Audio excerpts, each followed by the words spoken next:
Student, आज मैं आपको लेकर आया हूँ repair and maintenance of building में। मैंने सेकंड लेक्चर में आपको काफ़ी कुछ डिस्कस किया था। बिल्डिंग के पार्ट्स के बारे में मैंने आपको बताया था। आज हम पढ़ेंगे प्रोटेक्टिव मेंटेनेंस, यानी इससे पहले हम मेंटेनेंस के टाइप्स पढ़ रहे थे। तो protective maintenance is the opposite of reactive maintenance because it involves maintenance activities that are carried out to avoid failure और identity issues which could lead to failure. फिर है शेड्यूल मेंटेनेंस। शेड्यूल कैसे करते हैं? Any maintenance activities arranged to be done ahead of time and within a certain period. Schedule maintenance could either be one time task और recurring task which is done at a regular time interval, for example a regular service or a plant shutdown. फिर है points to note. Maintenance the combination of all technical and associated administrative action, any action carried out to retain an item in order और restore it to state in which it can perform its required function. यानी maintenance के अंदर वही सब हम जो building की parts को मरम्मत करते हैं उसे मेंटेनेंस कहते हैं। Maintenance building is work undertaking to keep restore और improve every facility, every part of building का हर पार्ट के लिए हम डिस्कस करते हैं। Its service and surrounds to be currently acceptable standard and to sustain the utility the value of the facility. यदि किसी चीज़ को प्रॉपर वर्किंग कंडीशन में रखना है तो उसका मेंटेनेंस आवश्यक है। यानी कोई भी आपका मटेरियल हो गया या कोई भी कंस्ट्रक्शन पार्ट हो गया, अगर उसको प्रॉपर मेंटेन रखना है तो उसका मेंटेनेंस करना ज़रूरी है। यदि कहीं कोई समस्या उत्पन्न हो रही है तो उसका निवारण समय रहते कर लेना चाहिए। क्या आप इस बात से सहमत हैं? तर्क सहित उत्तर दीजिए। इन्होंने एक पूछा है, क्वेश्चन जनरेट किया है। If we want to keep anything in proper working condition, then it becomes very important to be maintained. If we take the example of our body, and if we want to keep our body fit, it is essential to maintain in proper working condition by having a regular checkup and consulting doctor.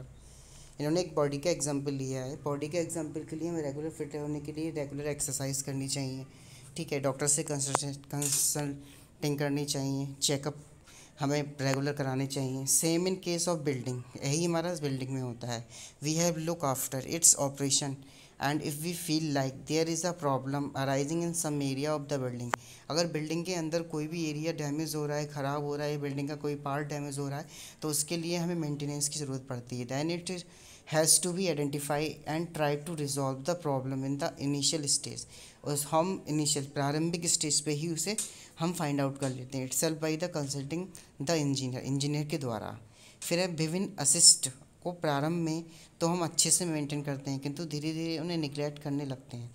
इसी निगलेजेंस के कारण भवन रचना धीरे धीरे deterioration हो जाती है। क्या आप सहमत हैं? The assets which are created by us initially being maintained, but after passing a few years they are neglected, so that a lot of problems arise due to this negligence, and the capital which we have invested in creating the building or any structure just become useless junk. Do you agree? Discuss in your class. जब हम किसी building में कोई चीज़ अगर हम उसके बारे में नहीं देखेंगे, कोई पार्ट ख़राब हो रहा है, अगर उसे हम नहीं समझाएंगे, नहीं ठीक करेंगे, तो फिर वो एक बड़ा रूप ले लेगी। मेंटेनेंस के अभाव में भवन की आयु घट जाती है। यही कारण है कि ऐतिहासिक इमारतों की स्थिति दिन ब दिन खराब होती जा रही है। क्या आप इस कथन से सहमत हैं? चर्चा करें।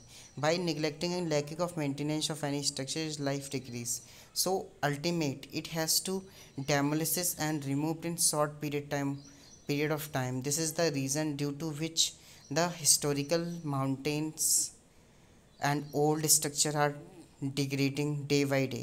जो हमारे पुराने स्ट्रक्चर हैं इसी कारण क्या होता है, डे बाई डे डिग्रेड हो रहे हैं। It is the national losses. Do you agree? Discuss in your class. इस क्लास में डिस्कस करें।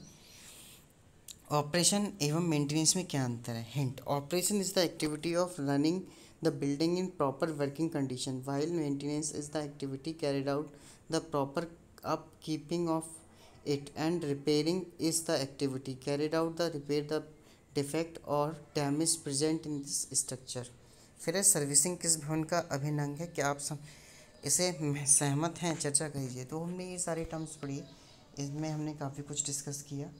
ठीक, इसके बाद हम नेक्स्ट पढ़ेंगे।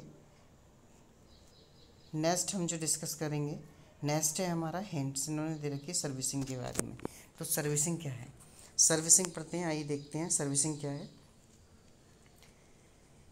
Servicing is a very important aspects of the building. Servicing building का बहुत ही इंपॉर्टेंट पार्ट है। Due to servicing the building or a structure, it can be kept in a proper working condition. Servicing is the activity which is required for maintaining the supply of water, electricity, plumbing, cleaning of building, surrounding area. यानी कि electricity की fitting को हम देखेंगे, plumbing को देखेंगे, जो हमारा वाटर सप्लाई का है, क्लीनिंग, बिल्डिंग को साफ़ रखेंगे, पानी से साफ़ करेंगे, वाटर से। The building life depends on a many factor like materials used of construction. हमारे जो बिल्डिंग की लाइफ है वो डिपेंड करती है मटेरियल्स पर, ठीक है, कि किस टाइप का आपने मटेरियल लगाया है। मटेरियल कहीं आपने second class third class material तो यूज़ नहीं किया है, फर्स्ट क्लास मटेरियल यूज़ करना चाहिए कंस्ट्रक्शन के दौरान। मेथड्स ऑफ कंस्ट्रक्शन के मेथड्स क्या थे, age, environmental conditions in the area and the use of building. Aims of maintenance are to preserve the operating condition of machinery and building services, structures etc. to restore the back to their original standards, to improve the facility depending upon the development that is taking place in the concerned or relevant engineering। Maintenance को प्रभावित करने वाले कारक, factor affecting of maintenance, कौन कौन से कारक effect करते हैं। तो ऐसा कई कारक हैं जो मेंटेनेंस हेतु लिए जाने वाले निर्णयों को प्रभावित करते हैं तथा किसी भवन को मेंटेन हेतु इन कारकों पर ध्यान देना आवश्यक है। सबसे पहले कॉस्ट की अगर हम बात करें तो कॉस्ट बहुत ही इंपॉर्टेंट है। कॉस्ट क्या है, किसी संरचना के मेंटेनेंस पर लगने वाला धन कॉस्ट कहलाता है। उस भवन पर किए जाने वाले मेंटेनेंस को निर्धारित करता है। विभिन्न मेंटेनेंस पदार्थों व तकनीकों का चयन इस बात पर निर्भर करता है कि आप भवन के अनुरक्षण में कितना धन व्यय करते हैं, यानी कि आपकी जो लागत हो गई, कितना पैसा आप व्यय करने वाले हैं। फिर है फिजिकल रिसोर्सेज की उपलब्धि, availability of the physical resources. Physical resources के अंतर्गत सामग्री मटेरियल आता है, घटक कंपोनेंट आते हैं, सर्विसेज आती हैं, इक्विपमेंट आते हैं आदि। अतः मेंटेनेंस की योजना बनाने से पहले उपयुक्त कार्यों का ध्यान में देना आवश्यक है। जब आप बिल्डिंग को मेंटेन कर रहे हैं तो सबसे पहले आपको मटेरियल का खास ध्यान रखना पड़ेगा, कंपोनेंट का ध्यान रखना पड़ेगा, सर्विस का और इक्विपमेंट का, जो आप इक्विपमेंट बिल्डिंग को दे रहे हैं। फिर है हमारा भवन की आयु, एज ऑफ बिल्डिंग, चूँकि किसी भवन या संरचना का निर्माण विभिन्न पदार्थों व घटकों को लिंक करके किया जाता है तथा समय के साथ साथ इसकी एजिंग होने लगती है तथा टूट फूट भी होने लगती है। अतः भवन के निर्माण के समय ही उसकी मेंटेनेंस की योजना बना लेनी चाहिए जिससे बिल्डिंग की आयु को बढ़ाया जा सके। बिल्डिंग की आयु कैसे बढ़ेगी, बिल्डिंग की आयु इस टाइप से बढ़ सकती है कि बिल्डिंग को आपको जब कंस्ट्रक्शन कर रहे हैं, बिल्डिंग का कंस्ट्रक्शन करते समय आप जब बढ़िया क्वालिटी के मटेरियल्स आप यूज़ करेंगे तो जो बिल्डिंग की लाइफ होगी वो ऑटोमेटिकली ही इंक्रीज़ होगी, जिससे आपका जो मेंटेनेंस होगा वो कम होगा। किसी भवन अनुरक्षण के सामाजिक स्थितियों का भी ध्यान रखना जाना चाहिए तथा अनुरक्षण कार्य इस प्रकार संपादित किया जाना चाहिए जिससे सामाजिक रूप से किसी के लिए असुविधापूर्व स्थिति उत्पन्न ना हो और वातावरण भी स्वच्छ व सुरक्षित रहे। यह है हमारा सोशल कंसिडरेशन। सोशल कंसिडरेशंस कैसे करेक्ट करना चाहिए। फिर है आरगीसी, भविष्य के लिए किए गए प्रयोग, फ्यूचर यूज़। अनुरक्षण हेतु यह भी ध्यान देना आवश्यक है कि भवन को कितने समय हेतु यूज़ किया जाता है तथा निकट भविष्य में उसमें कुछ बदलाव की संभावना तो नहीं है। उपयुक्त को ध्यान में रखकर ही मेंटेनेंस कार्यों का प्लान करना चाहिए।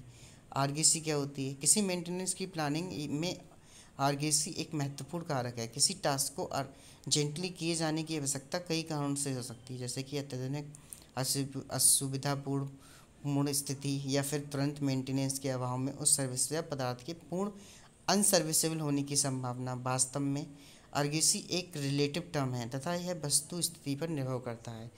किसी रिपेयर को तुरंत या कुछ घंटों में या कुछ दिनों में रिपेयर करना आवश्यक है। तो ये सारे टर्म्स हैं कि किस टाइप से हम मेंटेनेंस को वर्क करते हैं, कैसे कैसे मेंटेनेंस हमें करना चाहिए, ठीक है। इसके बाद आता है हमारा मेंटेनेंस को प्रभावित करने वाले कारक। मेंटेनेंस को प्रभावित करने वाले कारक इन्होंने एक ऑब्जेक्टिव दिया हुआ है, जैसे कि आपका जो एग्ज़ाम है वो ऑनलाइन होने वाला है तो खासकर स्पेशल ध्यान दें। मेंटेनेंस को प्रभावित करने वाले कारक कॉस्ट है, एज ऑफ बिल्डिंग है, फ्यूचर यूज़ है, उपयुक्त सभी। तो उसमें जो ऑप्शन करेक्ट है वो है हमारा उपयुक्त सभी। तो ये सभी कारक फैक्ट करते हैं।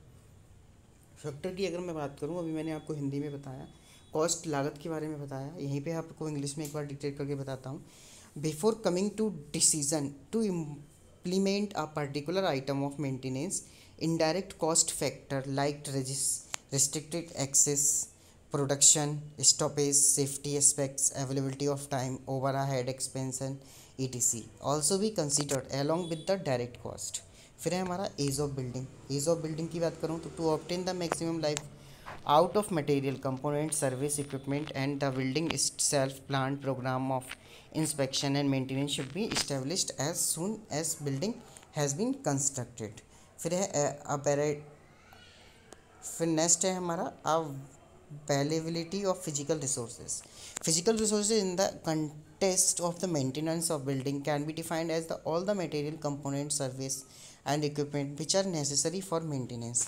फ्यूचर यूज़ के लिए क्या करना चाहिए? The future use of the building as the whole must be considered while deciding when and how much maintenance to carry out at any given period of time. फिर है social consideration. हम जो सामाजिक सोसाइटी के बारे में उन्होंने दिया है. The agencies carrying out maintenance activities can create disturbance such as a noise, safety, dust, smells, temporary interruption of service. It must hence be one of the objective to recognize this social responsibility.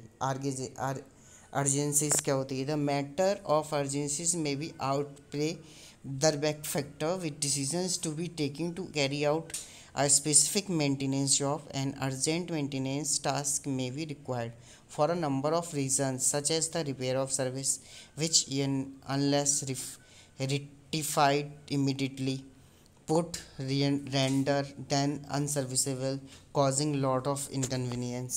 Right. फिर note that उन्होंने note दे दिया है maintenance के बारे में. Maintaining your building is an important process for the sustainable of infrastructure component of building. It plays an important role among the activities in the building operations. The primary object of maintaining a building is preserve it in its initial functional, structural and aesthetic states. This is to ensure that the building continue remain in such state that retain investment value over a long period of time. Building of a today are seen as the valuable properties. जो हमारी building है वो valuable properties है and generally required to provide safe and conducive environment for performance of various human activities.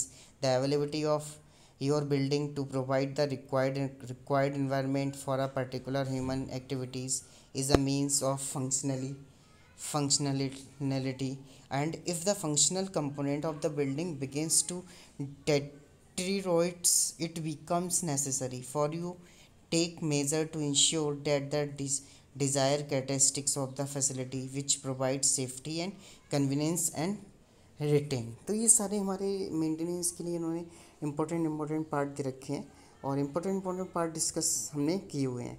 फिर है हमारा MRP, lack of preventive maintenance.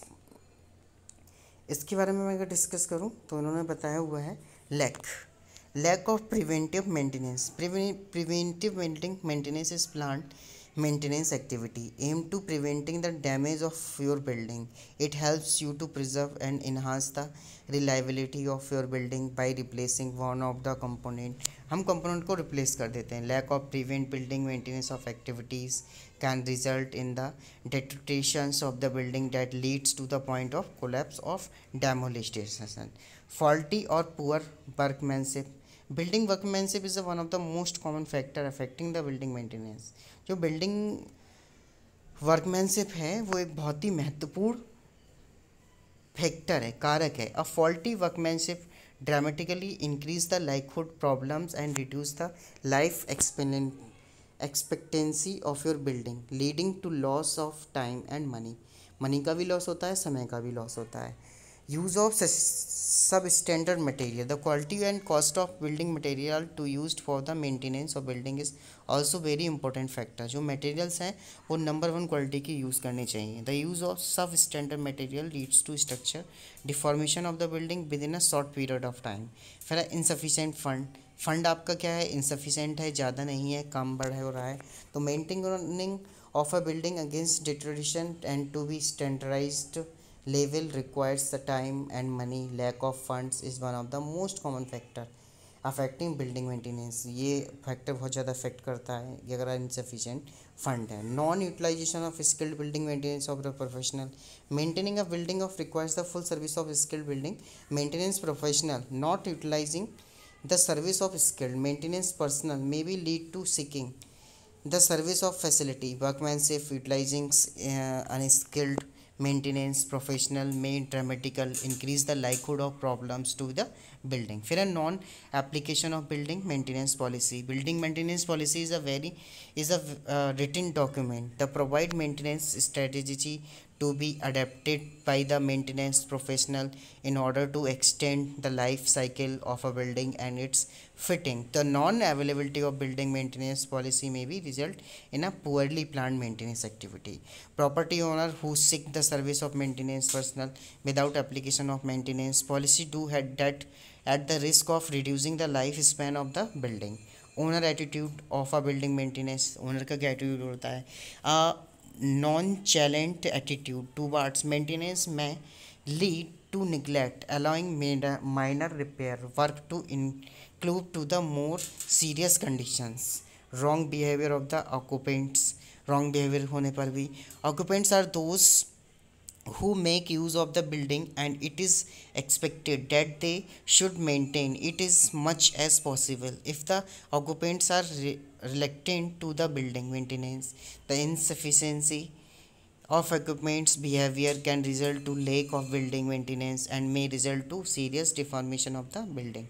निर्माण के समय विभिन्न प्रकार के दोषों को सूचीबद्ध कीजिए. किसी नए घर या भवन में निर्माण के समय उसकी design, planning, supervision, inspection, construction के ऑब्जर्वेशन में उत्पन्न लापरवाही की कमी का. तो ये प्लानिंग, जब हम प्लानिंग कर रहे हैं किसी घर की तो वो अच्छे से करनी चाहिए. सुपरविज़न भी अच्छा होना चाहिए, इंस्पेक्शन भी अच्छा होना चाहिए, कंस्ट्रक्शन के ऑब्जर्वेशन भी अच्छे होने चाहिए. तो ये लापरवाही के कारण हो सकते हैं. कंस्ट्रक्शन डिफेक्ट उत्पन्न भी हो सकते हैं. Construction defect usually included the deficiency of the performing furnishing of the design, planning, supervision, inspection, construction or observation of construction to any home or building. तो ये सारे कंस्ट्रक्शन पे हमारे इफ़ेक्ट करते हैं. यानी कि हम सबसे पहले अगर किसी चीज़ की प्लानिंग कर रहे हैं तो प्लानिंग एक अच्छे मटेरियल से, एक अच्छे बेस से तैयार होनी चाहिए. ऐसा नहीं है कि आप प्लानिंग को ही अगर बेकार कर देंगे फिर मटेरियल्स कैसे उसे डिज़ाइन करेंगे. फिर design deficiencies. Problems are typically entered with roof system which due to the design complexity pitched or flat are prone to leaks. Hooping problems can be due to improper specification of building material which can result in water penetration, intrusion or other problems. The inadequacy of structural member which can result in cracks and deterioration of roofing components and materials. फिर materials deficiencies. Deteriorating flashing, building paper, waterproofing membranes, asphalt roofing, sunglasses, particles board, inferior dry wall, other wall products used in wet and or damp areas such as bathrooms. फिर है construction deficiencies. Water infiltration through some portion of the building structure which may create an environment for the growth of the mold. Cracks in foundation or walls, dry rooting of wood, electrically and mechanically problems, plumbing leaks or post inspections. फिर है subsurface deficiencies. Lack of a should for foundation resulting in cracked foundation or floor slabs, other damage to the building. If subsurface conditions are not properly compacted and prepared for adequate drainage, problems such as improperly setting to the ground, subsidence, the structure moving or shifting flooding may occur. Important questions. What is maintenance of building? Maintenance of building क्या है? Building maintenance is work undertaking to keep, restore, improve every facility and enhance every part of the building. यानी अनुरक्षण वह चीज़ है जो सभी चीज़ों के लिए वर्क करता है. बिल्डिंग के पार्ट्सों को हम ठीक करना हमारा मेंटेनेंस कहलाता है। And surrounded to a currently acceptable standard and to sustain the utility the value of the facility. फिर है what is the aim of maintenance of building, क्या एम हो सकता है आपका बिल्डिंग को मेंटेन करने का। To preserve the operating condition of machinery and building service structure ETC, to restore the back to their original standard, to improve the facility depending upon the development that is taking place, update according to the technologies and advancement। यानी कि हम maintenance में जो हमारे extra faces लग रहे हैं या हमारा एक्स्ट्रा डेवलपमेंट है तो उन्हीं सभी चीज़ों को हमें यूज़ करना चाहिए। लिखा है the process of restoring and retaining a structure to its original state perform all its function is called. किसी संरचना को अपनी वास्तविक स्थिति में बनाए रखने के लिए रिस्टोर करने हेतु की गई प्रक्रियाएं कहलाती हैं मेंटेनेंस, प्लानिंग, डिज़ाइनिंग या कंस्ट्रक्शन। तो इसमें हमारा जो करेक्ट ऑप्शन है वो है हमारा maintenance. Which of these R post construction activities, निर्माण के बाद की प्रक्रिया है डिज़ाइनिंग, मेंटेनेंस एंड रिपेयर या planning, all of these. Designing, planning, maintenance and repair, तो इसमें हमारा बी ऑप्शन जो है वो आपका करेक्ट है कि ये वाला ऑप्शन सही है। तो इसमें हमने देखो काफ़ी मेंटेनेंस, हर चीज़ के लिए हम जो बिल्डिंग कंस्ट्रक्शन कर रहे हैं वो हम मेंटेनेंस के लिए ही पढ़ रहे हैं। फिर है हमारा प्रिवेंट। नेक्स्ट क्वेश्चन है preventive maintenance is also called preventive maintenance कहलाता है। Time based maintenance, cyclic maintenance, both A and B या नोटा। तो इसमें हमारा जो ऑप्शन होगा वो होगा हमारा no, both A and B.